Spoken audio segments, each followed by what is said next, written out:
ओम नमः शिवाय। जय श्री महाकाल। देखिए, शनिवार का विशेष दिन आ गया है और ये दिन समर्पित होता है शनिदेव को, हनुमान जी को।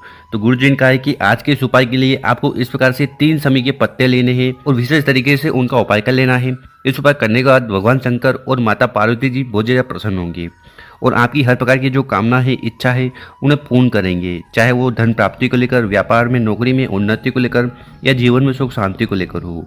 तो गुरु जी ने अचूक उपाय बताया है, कैसे करना है वो बताएंगे। उसके पहले इस वीडियो को लाइक कर दें, चैनल पर नए हो सब्सक्राइब कर दें और कम से कम 3 लोगों के साथ इस वीडियो को व्हाट्सएप पर जरूर शेयर करें। उन लोगों की मदद करें, भगवान भोलेनाथ आपकी मदद करेंगे। तो जानते हैं पहला उपाय। विशेषकर ये उपाय करना है, इस उपाय को करना है घर में सुख शांति के लिए। साथ ही साथ आपकी ऐसी कोई दिल की बात है, इच्छा है जो कई दिनों से पूर्ण नहीं हो पा रही है, ठीक है, आपके जो कार्य हैं वो अटके जा रहे हैं। तो ऐसी कौन सी भी परिस्थिति हो ना, तो उसको सुधारने के लिए आपको ये उपाय जरूर करना है। तो इस वाले उपाय में सबसे पहले आपको इस प्रकार से शहद ले लेना है। कितना शहद? मात्र 1 चम्मच शहद लेते हो ना तो भी काफ़ी है। साथ ही साथ आपको लेना है समी पत्र। कितने समी पत्र की जरूरत है? तो आपको इस वाले उपाय के लिए 3 समी पत्र लेने हैं, ठीक है। और 3 समी पत्र जो लो ना, वो इस प्रकार से पूरे होने चाहिए। साथ ही साथ आपको इस प्रकार से एक तांबे का लोटा लेना है और उस तांबे के लोटे में आपको अपने घर से, अपने किचन से शुद्ध जल भर लेना है।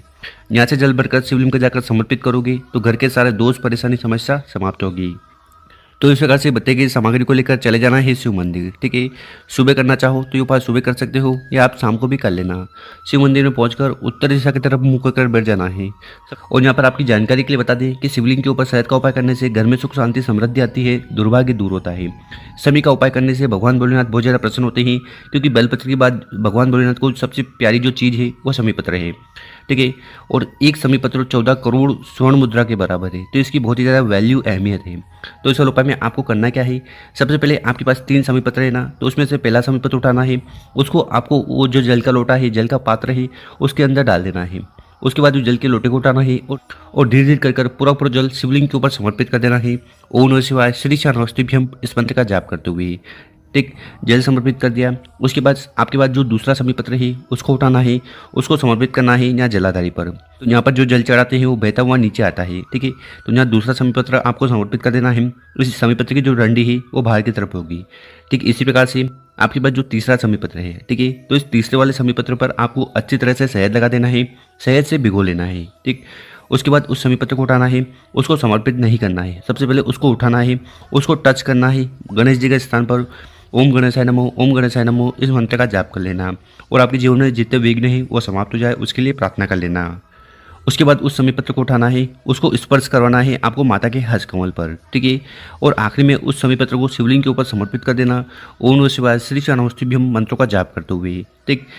तो इस प्रकार से 3 समी पत्र का उपाय कर लेना। उसके बाद आपको शिवलिंग के पास बैठकर अपने नाम और गोत्र का उच्चारण करते हुए जा रहे हैं। आपके जो भी कार्य अटके जा रहे हैं वो पूर्ण हो जाए, जीवन में सुख शांति समृद्धि आ जाए और आपकी हर प्रकार की जो दिल की बात है, इच्छा है, वो पूर्ण हो जाए। तो ऐसी विशेष प्रार्थना करते हुए पहला वाला उपाय जरूर करना है। अब जानते हैं गुरु जी द्वारा बताया गया दूसरा उपाय। विशेषकर ये उपाय आपके जीवन के सारे दुख, परेशानी, समस्या या यूँ कहें कि जो झंझट है उन्हें समाप्त करेगा, ठीक। या अगर आपके घर में कुछ भी अच्छा नहीं चल रहा है, घर में बिल्कुल भी सुख शांति नहीं है, तो ऐसे में ये उपाय करने से नहीं चूकना है। तो इस वाले उपाय के लिए जो सबसे पहले सामग्री लेनी है वो है सरसों का तेल। क्या लेना है? सरसों का तेल। कितना लेना है? इतना ले लीजिएगा जितना ये दीपक में आ जाए, ठीक। इसके साथ आपको इस प्रकार से एक दीपक लेना है। इस दीपक के अंदर आपको लेना है गोलबत्ती, ठीक है। तो इस प्रकार से आपको दीपक तैयार कर लेना और फिर आगे जो भी सामग्री बताई है उनको लेकर आपको चले जाना है पीपल के पेड़ के नीचे, ठीक है। कब जाना है? विशेषकर इस उपाय को प्रदोष काल में शाम के समय करते हो तो ज़्यादा लाभ देखने को मिलेगा। देखिए, यहाँ पर आपकी जानकारी के लिए बता दें कि अगर आप पीपल के पेड़ के नीचे सुबह जा रहे हो, ठीक है, सुबह 10 बजे से पहले जा रहे हो, तो आपको पीपल के पेड़ की परिक्रमा करनी चाहिए। और अगर आप सुबह के 10 बजे बाद या शाम को जा रहे हो तो आपको पीपल के पेड़ की परिक्रमा बिल्कुल भी नहीं करना है। इस बात का आपको ख्याल रखना है, ठीक है। तो पीपल के पेड़ के नीचे जाकर उस दीपक को वहाँ पर रखकर अपना नाम और गोत्र का उच्चारण करते हुए, साथ ही साथ ओम नमः शिवाय श्री नमस्तुभ्यं मंत्र का जाप करते हुए उस दीपक को प्रज्वलित कर देना है, जला देना है, ठीक है। दीपक जला दिया, उसके बाद आपको वहाँ पर बैठकर पिपलेश्वर महादेव जी से प्रार्थना करना है कि आपके जीवन के सारे दुख, परेशानी, समस्या और जो भी बाधा है उन्हें समाप्त करें। गुरु जी ने कहा है कि इस बार करने के बाद पिपलेश्वर महादेव जी की असीम कृपा पर होगी, सारी समस्या समाप्त होगी। साथ ही साथ बात जो शनि से जुड़ी समस्या आपके जीवन में लगातार आ रही है ना, वो भी समाप्त होने लगेगी। ऐसा क्यों? देखिए शनिदेव जी के जो गुरु है वो है महादेव। तो अगर आप शनिदेव के गुरु को प्रसन्न करोगे तो उनका जो शिष्य है मतलब कि शनिदेव, वो खुद में खुद प्रसन्न हो जाएंगे और सारे शनि दोष समाप्त होंगे। तो इस प्रकार से आपको दूसरा वाला विशेष उपाय जरूर करना है। अब जानते हैं गुरु जी द्वारा बताया गया तीसरा उपाय। विशेषकर ये उपाय भी आपकी हर प्रकार की जो कामना है, इच्छा है, दिल की बात है, उन्हें पूर्ण करेगा। अब वो कामना चाहे व्यापार को लेकर हो, धन को लेकर हो, संपदा को लेकर हो या नौकरी को लेकर हो। तो चलो उपाय के लिए सबसे पहले जो सामग्री आपको चाहिए वो है चावल। कितने चावल की जरूरत है? तो आप 3 दाने, 5 दाने, 7 दाने इस प्रकार से विषम संख्या में चावल ले लेना। और जितने भी चावल के दाने लो ना, वो खंडित नहीं होने चाहिए, अखंड होने चाहिए। साथ ही साथ आपको इस प्रकार से एक बेलपत्र लेना है, और जो बेलपत्र लो वो भी कहीं से टूटा फूटा ना हो, क्योंकि गुरु जी कहते हैं कि कोई भी खंडित चीज शिवलिंग पर समर्पित नहीं की जाती है। इसी के साथ जो अगली सामग्री आपको लेनी है वो है फूल। ठीक है, कौन सा फूल? तो आपको मात्र एक सफेद फूल लेना है। ठीक है, सफेद फूल में एक केतकी का फूल भी आता है, तो केतकी के फूल के अलावा आप कौन सा भी एक सफेद फूल ले सकते हो। क्योंकि गुरु जी कहते हैं कि अगर आपने गलती से भी एक केतकी का फूल लेकर शिवलिंग पर जाकर समर्पित कर दिया तो आपको 1000 गौ हत्या का पाप लगेगा। तो केतकी के फूल के अलावा कौन सा भी सफेद फूल ले सकते हो। और आखिरी में जो सामग्री है वो है तांबे का लोटा। तो इस प्रकार से आपको तांबे का लोटा लेकर उसमें आपको अपने घर से, अपने किचन से शुद्ध जल भर लेना है। यहाँ से जल भरकर शिवलिंग पर जाकर समर्पित करोगे तो घर के तीनों दोष समाप्त होंगे, कालसर्प दोष, वास्तु दोष और पितृदोष। तो इस प्रकार से सामग्री इकट्ठा कर शिव मंदिर चले जाना है। सुबह करना चाहो तो सुबह कर लीजिएगा, शाम को करना चाहो तो शाम को कर लेना। और शिव मंदिर में पहुंचकर उत्तर दिशा की तरफ मुंह कर बैठ जाना है और विशेषकर अवधूतेश्वर महादेव जी को प्रसन्न करने के लिए उपाय करना है। ठीक है, देखिए आपकी जानकारी के लिए बता दें कि शिवलिंग के ऊपर बेलपत्र का उपाय करने से आपकी जो भी कामना है, इच्छा है, वो पूर्ण होती है। उसी प्रकार से अगर आप चावल का उपाय करते हो तो जो धन संपदा से जुड़ी समस्या आ रही है वो समाप्त होती है। उसी प्रकार से अगर आप फूल से उपाय करते हो तो भगवान भोलेनाथ को ये बहुत ज़्यादा प्रिय है।